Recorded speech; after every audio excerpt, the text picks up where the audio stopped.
So ஒரு squad match போயிருந்தோம் நேத்திக்கு. ஸோ அதில் என்ன ஆச்சுன்னா, ஸ்குவாடில் இருக்கிற ஜோன் சைடில் வந்து எல்லாருமே போட்டு தள்ளிட்டானுங்க. ஸோ என்னடா அது, சரி ஓகே ஜோன் சைடு ஏதாச்சும் பண்ணுவான்னு பார்த்தா அவன் போய் ஜோனில் அடி வாங்கி செத்து போயிட்டான். சரி ஜோனில் அடி வாங்குவான், சரி ஜோனில் ஏதாச்சும் அடி வாங்கி பார்த்துருப்பான்னு பார்த்தா எனிமி கையில் அடி வாங்கி செத்து போயிருக்காங்க. சரி இன்றைக்கி அந்த வீடியோவில் நம்ம எதை பற்றி பார்க்க போகிறோன்னு பார்த்தீங்க அப்படின்னா, அதாவது ஒரு ஸ்குவாட் மேட்ச் போய் சோலாவாக இருந்து எப்படி போயா போடுறது, இல்லை டாப் 10 எப்படி அடிக்கிறது அப்படின்னு சொல்லி இந்த வீடியோவில் பார்க்கலாம். ஸோ வாங்க வீடியோ ஸ்டார்ட் பண்ணிடலாம். அண்ட் வீடியோ ஸ்டார்ட் பண்ணுறதுக்கு முன்னாடி இன்னும் நம்ம சேனலுக்கு சப்ஸ்கிரைப் பண்ணலாம் அப்படின்னா சப்ஸ்கிரைப் பண்ணிக்கோங்க. ஏன்னா இன்னும் நிறைய இன்ட்ரெஸ்டிங்கான கண்டென்ட் வரப்போகுது அண்ட் நிறைய கிவ்வே வரப்போகுது. ஸோ வந்துட்டு ஜாயின் பண்ணி வச்சுக்கோங்க. அண்டு இந்த இடத்துல பார்த்தீங்க அப்படின்னா நான் சோலாவாக நிற்கிறேன். எனக்கு கரெக்டாக இப்போ தான் ஞாபகம் வந்துச்சு என் ஸ்குவாடில் எல்லாருமே அவுட் அப்படின்னா நான் டக்குன்னு போய் கவர் எடுத்து நின்ட்டேன். ஸோ இதில் வந்துட்டு மொத்தமாக 4 மெத்தட் இருக்குது. ஸோ என்னோட இந்த 4 ஸ்டெப்ஸ் பார்த்திங்க அப்படின்னா, ஃபஸ்ட்டு காமன் கம்போஸ்ட்டு, அதாவது நீங்கள் வந்துட்டு பொறுமையாக இருக்கணும். அதுதான் வந்துட்டு உங்களுக்கு நல்லது. பயமாயிட்டு சும்மா அழுத்தி சுற்ற ஆரம்பிச்சிட்டிங்கன்னா அவங்கள ஈஸியாக போட்டு தள்ளிட்டு போயிடுவானுங்க. அண்ட் செகண்ட் பார்த்திங்க அப்படின்னா, கில்லுக்கு ஆசைப்படக்கூடாது அவ்வளோக்கா. வந்த கில்லை கிளியர் பண்ணுறோம், அடிக்கிறோம், ரொம்ப ஏறவும் கூடாது, ஏறினா மைனஸ் ஆயிரும். ஸோ அதை கொஞ்சம் ஃபஸ்ட்டு பார்த்துக்குங்க. அண்டு செகண்டு பார்த்திங்க அப்படின்னா தேர்டு பார்த்திங்க அப்படின்னா, எனிமி வந்துட்டு அடிக்க வரான் அப்படின்னா மேக்ஸிமம் பேக் அடிக்க ட்ரை பண்ணுங்கள். ஏன்னா இப்போ ஒரு ஸ்குவாட் வருது, உங்கள் முன்னாடி ஸ்குவாடு நிற்கிது அப்படின்னா கண்டிப்பாக பேக் அடிக்க ட்ரை பண்ணுங்கள். இப்போ ஓப்பன்லாம் ஒரு கில்லு வருது, அவன் வந்துட்டு கண்டிக்கவே இல்லை அப்படின்னா மட்டும் அழுத்துங்க, டக்குன்னு கில்லை கிளியர் பண்ணி லூட் அடிச்சிருங்க. ஸோ லூட்டு கூட அடிக்கணும் கூட தேவையில்லை. ஏன்னா டப்புன்னு வந்துட்டு அவன் சொல்லிடுவான், டே இங்கே தான்டா இருக்கிறான், வந்து தலையிலே வைங்கடா அப்படின்னு 3 பேரை வந்து அழுத்தக்கூடாது நம்மளையே. ஸோ அது வந்து ஒன்று பார்த்துக்கோங்க. ஸோ இங்கே ஒருத்தன் வந்தான், கரெக்டாக ஓப்பனில் லூட் வச்சுட்டு தான் டப்புன்னு வச்சு விட்டேன் மண்டையில். அவனே இப்போ டவுன் ஆகிட்டான். எனக்கு இன்னொரு கில்லு கிடச்சிருச்சு. ஸோ இந்த மேட்ச் ஆரம்பத்துலேருந்தே ஒரு நல்ல கில்லு தான் எடுத்துகிட்டு இருந்தேன், நல்லா சர்வே பண்ணிட்டு இருந்தேன். நான் கில் அடித்தேன், பட் கிளியர் பண்ண எல்லாம் மறந்துட்டேன் வரும்போது. ஸோ அதான் வந்துட்டு ஒரு டிஸ்அட்வான்டேஜாக போயிடுச்சு. ஸோ இந்த இடத்துல ஒரு காமெடி நடக்கும். ஒருத்தன் அப்படியே ஓப்பன்லேருந்து இப்போ தான் மேலேருந்து ஃப்ரெஷ்ஷாக கீழே இறங்குவான். அவனுக்கு அப்படியே யூஎம்பி எடுத்து டப்புன்னு அடித்து அழுத்திட்டேன்.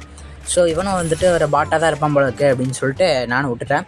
ஸோ அதாவது குறைப்படக்கூடாது யாரையுமே. ஸோ இவன் பாட்டு தான் அப்படின்லாம், ஏன்னா யார் எப்படி வேணாலும் இருக்கலாம். So பேஸ்டான skill. ஸோ யாரும் இப்படி பண்ணாதீங்க.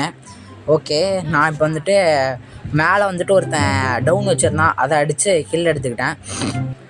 ஓப்பனில் கிடக்கிற கில்லை வந்துட்டு எடுத்துக்கலாம். ஸோ தேவையில்லாமல் ஏறி போய் அடித்து தான் அடி வாங்கக்கூடாது. ஏன்னா ஜோன் சைடு வரை இங்கே வந்துட்டு பெரிய தப்பெல்லாம் ஒன்றும் பண்ணல. அவர் வந்துட்டு ட்ரக்கு கிடைக்கல. ஸோ கரெக்டாக வந்துட்டு மெடிக்கெட் எடுத்துகிட்டு இருந்துருப்பார் போல இருக்குது. டப்புன்னு வந்துட்டு அங்கேருந்து ஒருத்தன் பார்த்து எஸ்பிடியில் வச்சிட்டான். ஸோ அதுக்கு நம்ம ஒன்றும் பண்ண முடியாது. ஸோ டீமேட்ஸை குறை சொல்லாமல் நம்ம கேமில் ஃபோக்கஸ் பண்ணால் போதும். ஸோ இங்கே வந்துட்டு நிறையா ஒரு ஃபன்னான விஷயங்கள் நடந்திருக்கும். ஸோ இங்கே பார்த்தீங்களா, நான் வந்துட்டு ஹேக்கும் போடல, ஒன்றும் போடல, அங்கே ஃபுல்லாக கேமே கிளிச் ஆகிடுச்சு. மெயின் ஆமாம், இப்போ நான் வந்துட்டு திடீர்னு பார்த்தீங்க அப்படின்னா வால்குழியெலாம் பூந்துட்டுருக்கிறேன். என்னென்னே எனக்கே தெரில. பட் நான் ஹேக்கெல்லாம் போடலை. யாரும் கீழே வந்துட்டு ஹேக்குன்னெலாம் போடாதீங்க. நம்ம லைவ் ஸ்ட்ரீம் பண்ணியிருந்தோம் ஆக்சுவலி, இது லைவ்லேருந்து எடுத்தது தான். ஸோ அந்த வீடியோ வந்து டெலீட் பண்ணிட்டேன் டியூ டு சம் காப்பிரைட் விஷயங்களுக்காக. ஸோ இந்த இடத்துல பார்த்தீங்க அப்படின்னா மேலேருந்து ஒரு இடமே டப்பால்னு குதிப்பான், எனக்கு ஒரு மாதிரி நெஞ்சே வெடிச்சிடும். ஸோ இங்கே பாருங்களேன், மேலே வந்துட்டு ஒருத்தர் இருப்பான். ஸோ இப்போ தான் பார்த்தீங்களா குதிச்சான் பார்த்தீங்களா, எனக்கு சப்புன்னு அப்படியே நெஞ்சே நின்றுச்சு ஒரு நிமிஷம். ஸோ அவனும் எந்த கண்டுக்கல. நான் அதனால் கீழே டர்றன்னு அழுத்தி விட்டேன். அப்புறம் அவனும் டவுன் ஆகிட்டான். அவனோட கில்லையே நான் கிளியர் பண்ணிட்டேன். ஸோ என்கிட்ட ஸ்கோப் இல்லை, ஏன்னா என்னையே ரிவைவ் பண்ண வேண்டிய நிலமை வந்துருச்சு. ஜோன் சேவர் பாவம் ரொம்ப கஷ்டப்பட்டு இருந்தார். ஸோ அதை விடுங்க. இப்போ வந்துட்டு லாஸ்ட்டு இவனும் லூட் அடிச்சிட்டேன். லாஸ்ட் வந்துட்டு 10 LIs இப்போ தான் வந்துருச்சு. இதுக்கு மேலே தான் ரொம்ப க்ரூஷியலானது. ஏன்னா இங்கே வந்துட்டு 2 ஸ்குவாடு இருக்கலாம், இல்லை 3 ஸ்குவாடாகவே இருக்கலாம். ஆனால் நம்ம சோலோவாக தான் இருக்கிறோம். நம்மளை எதிர்த்து 9 பேர் இருக்கிறாங்க. 9 பேரில் மஸ்ட்டு ஆக்சுவலி ஒரு 4 பேர் வருவானுங்க கண்டிப்பாக லாஸ்ட்டில். அந்த 4 பேரை பிடிச்சிட்டோம் அப்படின்னா நமக்கு பூயா. ஸோ இப்போ லாஸ்ட் 10 அடிச்சிருக்கிறது ரொம்ப பெரிய விஷயம். இப்போ லாஸ்ட் 10 இல்லாமல் லாஸ்ட் 8 வந்தாச்சு. ஸோ இந்த இடத்துல ஒரு மிஸ்டேக் பண்ணிடுவேன். ஸோ ஓப்பனில் லூட் அடிச்சுட்டு இருப்பேன் கரெக்டாக. பார்த்தீங்களா வால்குள்ளே போந்துட்டு இருக்கிறேன் பார்த்தீங்களா. ஸோ அதுதான் வந்துட்டு கிளிச்சு. ஸோ அப்புறம் ஆட்ராப் இருந்துச்சு, ஆட்ராப்லேருந்து கண்ணை மாற்றிக்கிட்டேன்.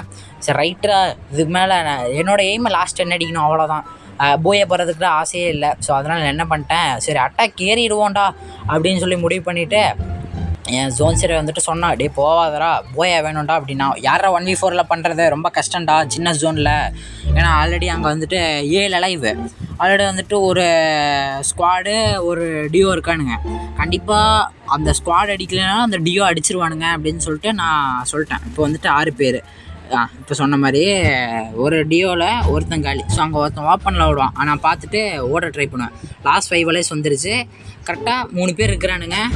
சரி அந்த 3 பேரை போய் முடிச்சு விட்றலாம் அப்படின்னு சொல்லிட்டு நானும் மரத்தை கவரை எடுத்து அடிக்க ஸ்டார்ட் பண்ணுவேன். ஸோ பார்த்தீங்களா கரெக்டாக அவனை அடிச்சிருவேன், டவுன் வச்சிருவேன். ஸோ கிளியர் பண்ணலான்னு பார்க்கும்போது பின்னாடி இருந்து ஒரு நாய் அடிச்சிருக்கும் மண்டையிலேயே. ஸோ இந்த வீடியோ உங்களுக்கு பிடிச்சிருக்குன்னு நினைக்கிறேன். பிடிச்சிருந்தா மஸ்ட் ஒரு லைக் போடுங்க. அண்ட் சேனலுக்கு புதுசு அப்படின்னா சப்ஸ்கிரைப் பண்ணியிருக்கேங்க. அடுத்த வீடியோவில் உங்களே வந்து பார்க்குறேன். ஸோ டிஸ்பிளேயில் வந்துட்டு ஒரு வீடியோ வருது இல்லையா, அந்த வீடியோ கிளிக் பண்ணி பாருங்கள், செம்ம இன்ட்ரெஸ்டிங்காக வரும். ஸோ இது வரைக்கும் வீடியோ என்ஜாய் பண்ணிப்பீங்கன்னு நினைக்கிறேன். ஸோ ரொம்ப இழுக்காமல் போயிட்டு வரேன்.